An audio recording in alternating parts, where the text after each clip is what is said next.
आदाब नाजरीन, मिली डाइजेस्ट में आपका इस्तकबाल है। हाल ही में कर्नाटका हाईकोर्ट की जानिब से हिजाब मामले पर फैसला आया था, जिसके चलते कैंपस फ्रंट ऑफ इंडिया ने इस फैसले को अनकॉन्स्टिट्यूशनल करार दिया था। इसी के चलते कुछ हिंदू तंजीमों ने इसकी शिकायत करते हुए कि किस तरह से इन्होंने हाईकोर्ट के फैसले को अनकॉन्स्टिट्यूशनल करार दिया है, ये कंटेम्प्ट ऑफ कोर्ट है। इसी के चलते कैंपस फ्रंट ऑफ इंडिया के कारकुनान ने आज प्रेस क्लब बेंगलोर में ये बात बताई है कि जो भी हाई कोर्ट का फैसला है उसकी तनकीद करना ये कंटेम्प्ट ऑफ कोर्ट नहीं है। बहुत सारे मीडिया वाले बोल रहे हैं कि अगर हाई कोर्ट या सुप्रीम कोर्ट के खिलाफ हम लोग इस डिसीजन के बारे में बात करेंगे तो ये कंटेम्प्ट ऑफ कोर्ट होगा बोल के। लेकिन contempt of court act 1971 section 5 clearly बोलता है कि फेयर वे में अगर हम लोग कोर्ट का डिसीजन को क्रिटिसाइज़ करेंगे तो वो कंटेम्प्ट ऑफ कोर्ट नहीं होगा, क्योंकि यहाँ पर वो जो बच्चियों का जो कॉन्स्टिट्यूशनल राइट है उसको हम लोग डिमांड कर लेकर हैं, तो इससे कंटेम्प्ट ऑफ कोर्ट नहीं हो सकता। वो जो प्रमोद मुतालिक बोल के एक जो आदमी है उसने जाकर एजी को एक कंप्लेंट दिया था, अभी तक वो कोई भी एफआईआर नहीं हुआ है कोर्ट में ये कंटेम्प्ट ऑफ कोर्ट बोल के, और कोई भी स्टेशन में भी हमारे खिलाफ कोई भी केस दर्ज नहीं हुआ है।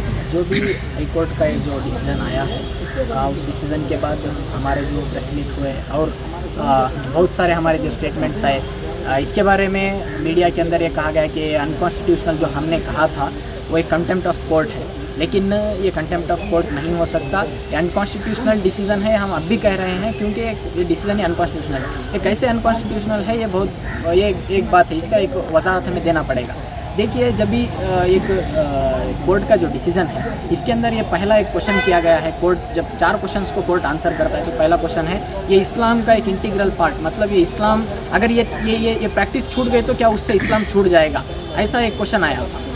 हम ये कह रहे हैं कि ऑलरेडी सबरीमला के अंदर ये सबरीमला का जो केस चल रहा है सुप्रीम कोर्ट के अंदर, आर्टिकल 25 और आर्टिकल 26 के रिलेटेड किस हद तक रिलीजियस प्रैक्टिस को किया जा सकता है, किस हद तक रिलीजियस प्रैक्टिस की बाउंड्री है, इसके बारे में ऑलरेडी अभी भी क्या चल रहा है, एक सुनवाई चल रही है।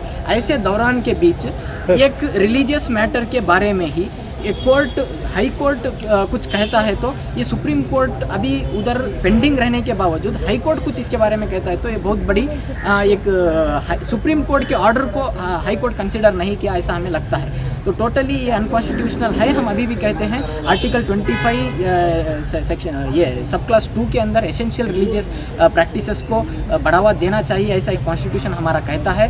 तो हिजाब इस्लाम के अंदर एक एसेंशियल रिलीजियस प्रैक्टिस है, और कोर्ट ये भी कहता है कि सूरह बकरा की 226वें आयत को कोट कर कहता है कि इस्लाम के अंदर ज़बरदस्ती नहीं है।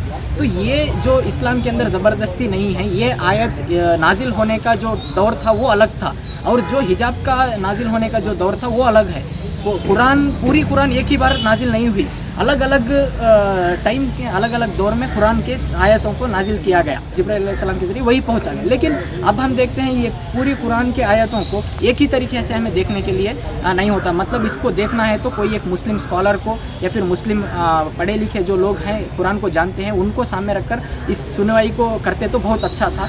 तो कोर्ट ये नहीं किया, तो इसीलिए हम इस डिसीज़न को अनकॉन्स्टिट्यूशनल मानते हैं। और ये इंटीरियम ऑर्डर के अंदर 8th पॉइंट में जो कोर्ट कहता है ये देश सभी लोगों का देश है, यहाँ पर प्लूरलिज्म है, मतलब हिंदू मुस्लिम सिख ईसाई सभी लोगों का जो विचारधारा है या फिर कोई आइडियोलॉजी है सभी को भी एक मायने हैं। लेकिन ये कोर्ट इंटीरियम ऑर्डर देने के बाद यशपाल सुवर्णा जो CDC कमेटी है उडुपी का, जहाँ से इशू स्टार्ट हुआ, वो आकर कहता है कि ये हिंदू राष्ट्र है, सिर्फ हिंदुओं को शिक्षा मिलेगी।